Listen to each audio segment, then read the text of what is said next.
Welcome to the Stop Down Photography Podcast, episode 116. I'm Scott Davenport. In this episode, let's talk about the big problem with non-destructive editing.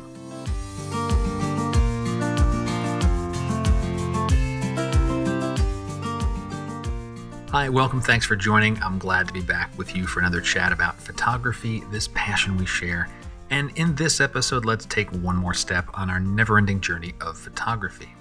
So I have a problem with non-destructive editing, and I want to talk about it, and I want to challenge you to perhaps think a little differently about your relationship with non-destructive editing and your use of non-destructive editing. So let's get into it. And where did this topic come from? Well, a few days back, I was talking with another photographer about image management. What images do you keep? What do you trash? And this wasn't like the culling part of your workflow, separating good images from bad images. This was about the image management after that.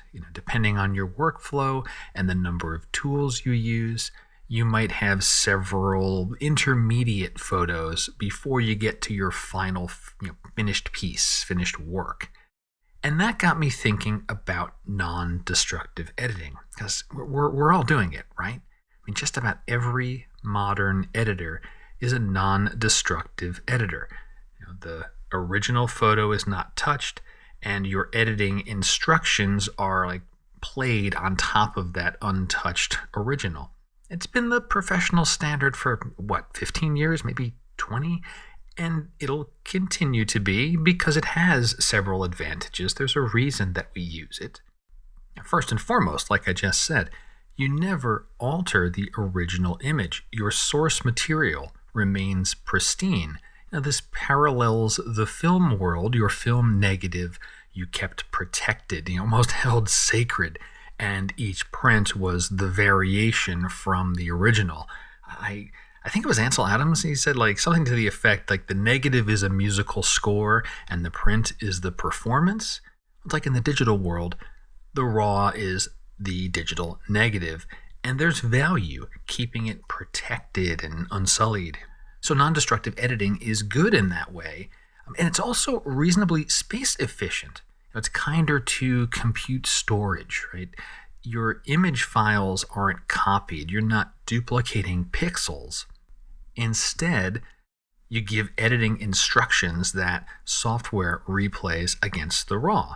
And the instructions are small. They're compact.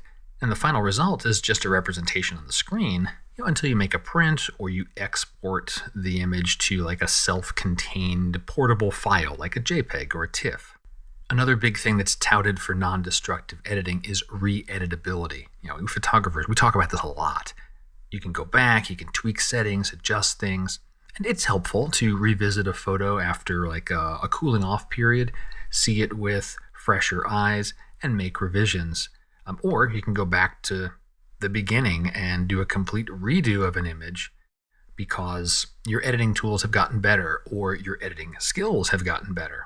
We can make virtual copies or versions, trying out totally different renditions of the image, and that's without duplicating or modifying the original. Each one of those is just a different set of editing instructions. Phrased in an Ansel Adams-ish kind of way, non-destructive editing allows for infinitely diverse performances from a single musical score. And that part's wonderful. It really is. Non-destructive editing is especially wonderful if you're a single tool user. If everything you do is in Lightroom or On1 or Capture One, it's fantastic. You can go back to a photo from 10 years ago, nudge things around, make a new version, and as long as you're using that single tool, you're good. However, that surfaces the first problem with non-destructive editing: editing tool lock-in. Now, of course, you're never locked in. You always have the choice to change tools, but you'll leave those non-destructive edits behind. Each editing tool is a walled garden. You can see those non-destructive edits only within that tool. Or sometimes an editing tool change is forced upon you. A vendor making an editing tool now might not make that tool in 5 years or 10 years. They might scrap it entirely, build a different one. It happens. I've lived through it. I've talked about that on the podcast, I'm sure. I started with Apple's Aperture in my digital photography, a non-destructive editor, and then Apple stopped making that software. I had to move. And my non-destructive edits, years worth of photos, they got left behind. I had to cut JPEGs or TIFFs and commit the edits, and I still have the original RAWs. I just don't have those non-destructive editing instructions anymore. You might be thinking about some tools that migrate edits from one photo editor to another. There are some out there that do it. Some are built in. Like On1's got something to move things from Lightroom. There's another outfit, I think that's called Avalanche, is the name of their product, to move between a variety of different photo vendor libraries and catalogs. And they almost all come with some limitations. A certain filter isn't supported, or masks don't translate in the right way, or the control points on the curve aren't maintained. Something changes, and there's little variations in how color or contrast or sharpness get translated. The way the photo looked in your old app isn't quite the same as the new app. It's close, but it's not perfect. And we're a group of discerning photographers, right? You put effort into making your image look exactly the way you want it, and you can't just translate that across. And if a vendor stops making an application, well, you say, I'll just run the application forever. But that's not plausible in the long term. You can't just run the older software forever. You might want to upgrade your computer's operating system or your computer itself. Mac OS and Windows, they move forward and eventually stop supporting older applications. And you could try to freeze a computer in time, that one old machine that runs one old operating system, and use it forever. But hardware dies, and I'm not the kind of guy that wants to run an ultra slow computer to edit my photos. So that's a problem. Editor lock-in, and what happens if the editor goes away. A second problem, this is more like a mental one, because with the ability to always go back and change and tweak and refine things, you run the risk of thinking the photo's never finished. The work is never done. That's more of a discipline challenge, to be able to say, I'm finished with this photo, I'm happy with it, I happen to edit it non-destructively, but I'm done with that particular rendition. Again, the Ansel Adams way. I'm finished with that performance. If I may do a new performance in the future, but I'm finished with this one. But those things, those really aren't like my big problem with non-destructive editing. My big problem with it is plugins. Now, if you don't use plugins, then you can revel in non-destructive editing in your single app. Sit back, smile, hope your vendor keeps making that particular application, because what I'm about to go into here doesn't impact you. If you do use plugins, all right, well, we'll buckle up, strap in, and let's talk through this. There's two things about the plugin problem here with non-destructive editing. And first one is image sprawl. Depending on your workflow, you might use several applications, whether that's a round trip from a host application like Lightroom, On1, Capture One, or in a sequence from app to app, just moving through a series of applications. You end up with intermediary files. You do that round trip from, say, Lightroom to, Topaz and back. You had your original RAW, your non-destructive changes got baked into, say, a TIFF. That went over to Topaz. You did some stuff there. You came back, and now you have two images. And if Topaz was one of several apps you're going to go through, you see where this is going. 3 images, 4 images, 5 images. How many plugins are you using? I've got half a dozen editing tools in my toolkit, maybe more. Some are more specialized. Some are core tools I use a lot. An example that I commonly go through, I'll use Lightroom and then On1 Effects, Luminar Neo, and Topaz Sharpen to finish up the work. So sometimes I'm using 2 plugins, sometimes all 3. And if I do a round trip for each one of those, I end up with 4 images. The original raw with the Lightroom edits, an intermediate going through On1. That image in turn goes through, say, Luminar Neo, another intermediate file, and then finally through Sharpen, I've got the final image. That's a 4th photo. And I have all of these sitting in my catalog. So plugins work this way. This is how they work. And they produce destructive edits. So as soon as you're in a plugin world, you're kind of in a bit of a destructive world. And you have potentially several unnecessary image files left over. Okay, fine. Delete the ones you don't need. You get 2 images left because I'm always keeping that raw file. And I need the finished photo. And I'm not going to remember what I did with those plugins in between. So, like, the notion of non-destructive editing, meaning I can go back to the beginning and recreate the final image from scratch, it's a fallacy. I can't do that with this type of plugin workflow. Let me pause right here. During this description of this destructive plugin workflow, you might have wanted to interject. We were sitting across from a table. You might have wanted to say, hey, Scott, what about Photoshop Smart Objects? You get a single image file with the capability to re-edit the base Lightroom settings and the edits in the plugins, assuming the plugin supports a Smart Object workflow, and most of them do. And that's 100% true. And in fact, I do use Smart Objects because it's a cleaner, non-destructive workflow, and it helps address the image sprawl problem. And I've done videos on this too. If you're not familiar with Smart Objects, I'll put a link in the show notes to one of those videos. Let me quickly describe what a Smart Object Photoshop workflow is like. From a Lightroom perspective, you do your edits in Lightroom, and then you want to use a plugin. You send the image from Lightroom to Photoshop as a Smart Object, and in Photoshop, you can launch plugins as filters on that Smart Object. You use the plugin just like you would any other way. You save the changes, come back to Photoshop, and those changes are saved in a non-destructive fashion. You could go re-edit that Smart Object filter, and that plugin opens back up with the settings that you had from the last time you saved it, and you can tweak them. And when you're all done, you go back to Lightroom. You finish the round trip you started from Lightroom.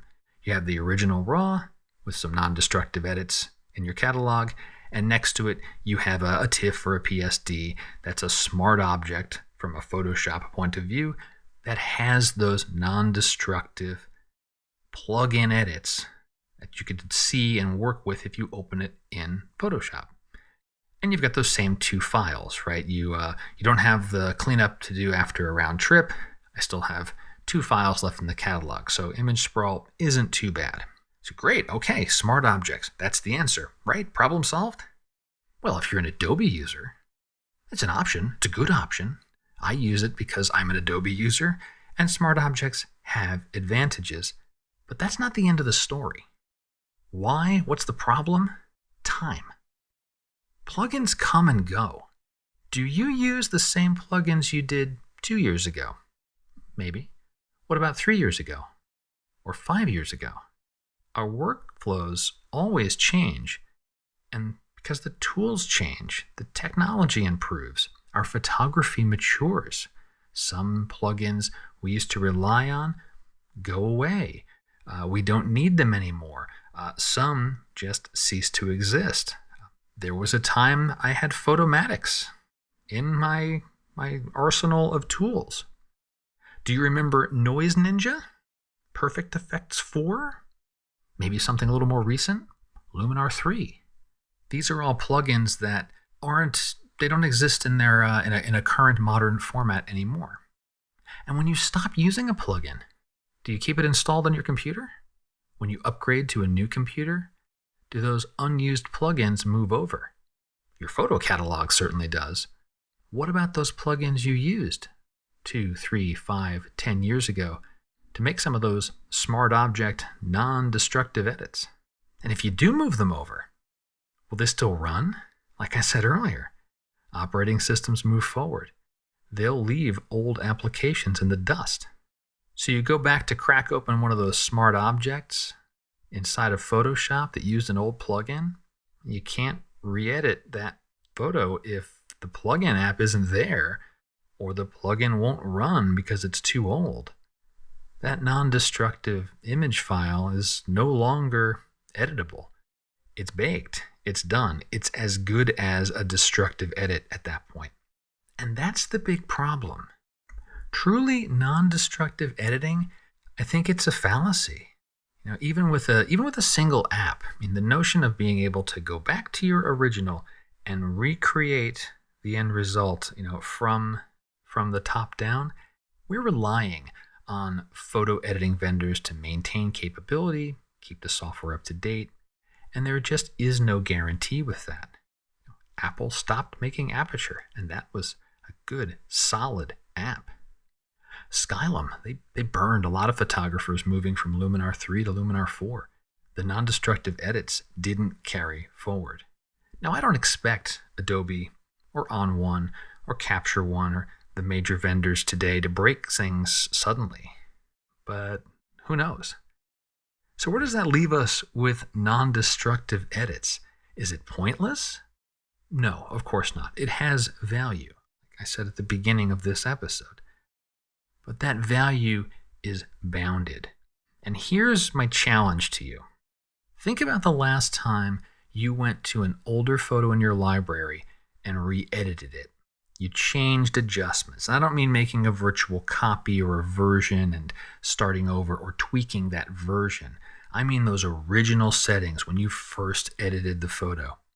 How old was that image? What's the oldest photo you've done with that? My answer is about 5 months, and that was an outlier.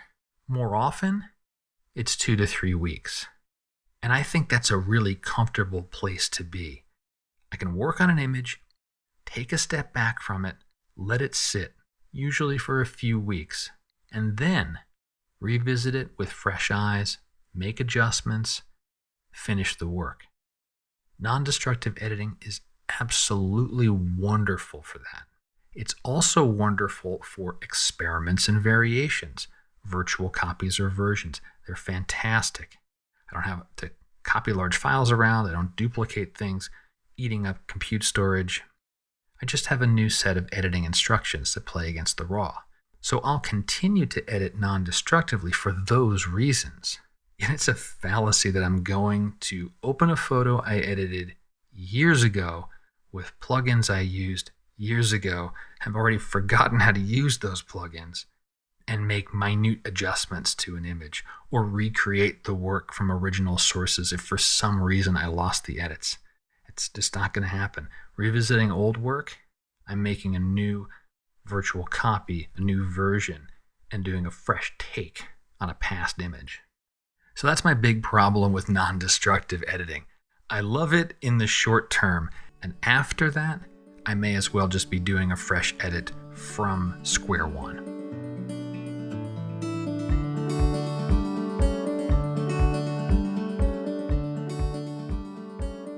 A little bit of studio news for you. As I record this, ON1 is about to release Photo Raw 2024. I think it comes out one day after this podcast episode goes live. This is the newest iteration in Photo Raw. That's the flagship product from ON1. A bunch of new features in there. The marquee one being Brilliance AI. This is I'll describe it as almost like a little mini command center for being able to quickly get a photo looking good with minimal effort, and then you're off to adding your own signature style. I'll have a bunch of stuff going up on my YouTube channel when Photo Raw 2024 launches. I got my hands on a pre-release version of the software and been playing with it for a few days. It's snappy. The UI is fresher.